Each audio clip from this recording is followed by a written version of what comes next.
今年以来，两岸民间交流明显升温。近日，有大陆师生参访团回访台湾。6月，在福建厦门举办的第15届海峡论坛，更是吸引台湾各界共5000多人参与，盛况空前。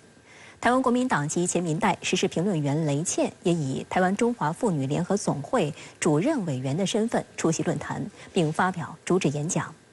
对于两岸进一步交心交融，雷倩有哪些新体会？在开启从政生涯前，雷倩曾供职于美国广播公司，最高任职副总裁，堪称华裔之光。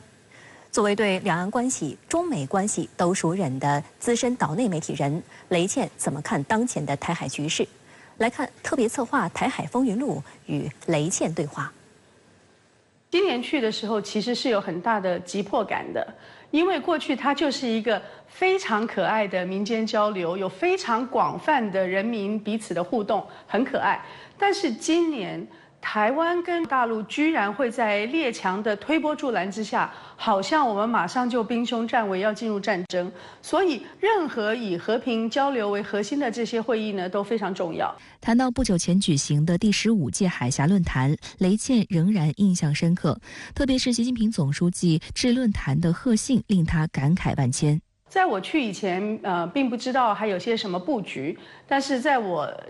在现场的时候，看到习近平主席特别有讲过，要把福建作为两岸融合的特别区。那我觉得，就像以前金门、厦门，逐渐的有一个经过小三通以后和通水之后的常来常往的这种生活圈的概念呢，扩张到整个福建省，应该是对未来和平发展这条路线有很大的帮助，或者有人现在称呼它为融合发展路线。近日，马英九参加国民党2024台湾地区领导人参选人侯友宜的造势会时表示，两岸是一国两区。雷倩认为，马英九的表述不仅维持了两岸交流与发展的基础，也为未来拓展留下更大空间。而反观民进党主席赖清德抹黑说参加海峡论坛是被人卖了还在数钞票，对赖清德这种谬论，雷倩表示嗤之以鼻。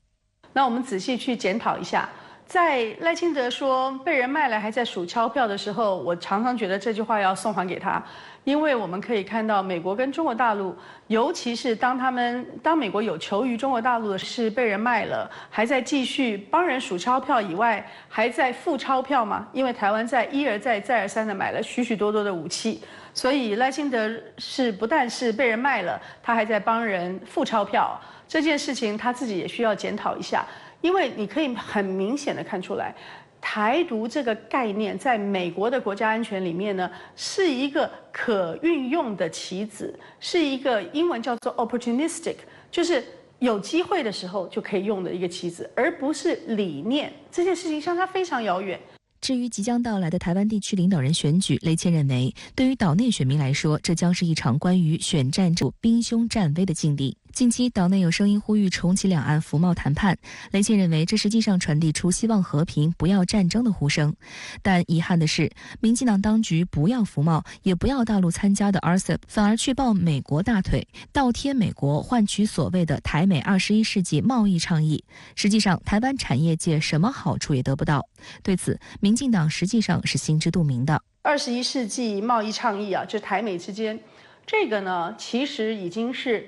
只听楼梯响，不见人下来2年以后，已经讲了2年以后，才开始有了第一步的楼梯下来。而这个楼梯下来，我们都知道，距离台湾方希望的就是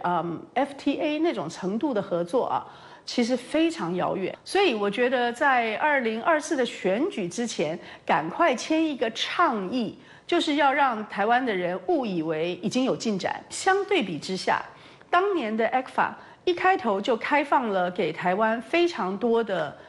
包括早收清单，或者是后来逐渐开放的项目，都是直接实打实的给了台湾很多的特殊优惠待遇。所以今天民进党政府要去讨论 ECFA， 又说不可以去撤 ECFA， 我相信他们心里有一个危机感。深圳卫视注意到，雷倩本人实际上是民进党当局打压的受害者。她任职的台湾中华妇女联合总会就被民进党执政后制定所谓不当党产条例，强行列为中国国民党附随组织。台湾妇联会的全部财产也都被没收。我非常感谢有这个机会，可以跟大陆的观众以及海外的观众去讨论一下台湾所谓民主、自由、人权典范这件事情。因为在民进党这一次蔡英文主政之后，由于他们获得了立法部门的多数，所以他们非常有效率的借着立法创造新的机关，然后用机关呢依法的来参访，乘机返回北京。这趟9天8夜的行程，大家马不停蹄地跑了台北、新竹、台中、花莲等县市，包括台湾北部、中部与东部，被岛内媒体打趣地称为“铁人行程”。马英九基本全程陪同。他在总结时表示，这次大陆师生回访活动非常成功，希望以后每年都举办两岸同学互访。记者早上也在酒店门口记录了两岸师生依依不舍话别的感人场面。结束在台湾9天8夜的行程，大陆师生团今天下午1点搭乘国航班机返回北京。过去几天中呢，两岸的师生一起交流，一同唱歌，一起跳舞，一起到地标景点来打卡，一起放天灯祈福，留下满满的回忆瞬间。今天早上呢，记者们在这个饭店的门口见证了两岸师友同学们的话别场面，和昨晚的欢送宴会上有人依依不舍、流泪不同呢，今天大家则是有说有笑，合影留念，非常的开心，也非常的感动。有大陆同学表示说，台湾朋友十分的热情，送了他不少礼物加上自己买的这个台湾特产，之前带来的行李箱已经装不下了，自己是满载而归。还有台湾同学说呢，和大陆同学是一见如故，彼此就有聊不完的话题，约好以后要见面再继续聊。促成这一次大陆师生回访的马英九则是表示，他非常的欣慰这一次的活动很成功，未来除了继续促进两岸师生的交流，还将进一步推动两岸大学的校长论坛。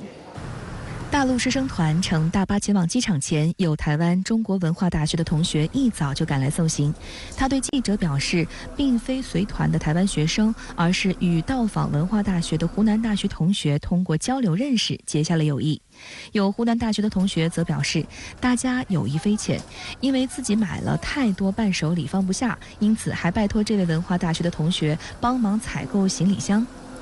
虽然大陆师生团是搭下午1点的国航班机飞往北京，但上午10点就已经有奥运冠军、北京大学毕业生丁宁的粉丝前来等候。随后过来排队值机的丁宁见到他们十分开心，还亲切地称粉丝们为叮当。台湾粉丝送上亲手制作的画册给丁宁，包括丁宁参赛和这次来台湾的美照。收到礼物的丁宁很高兴，笑眯眯地翻看。记者注意到，除了随身的行李箱外，丁宁还额外拎了3、4个伴手礼袋子，几乎都快要拿不下了。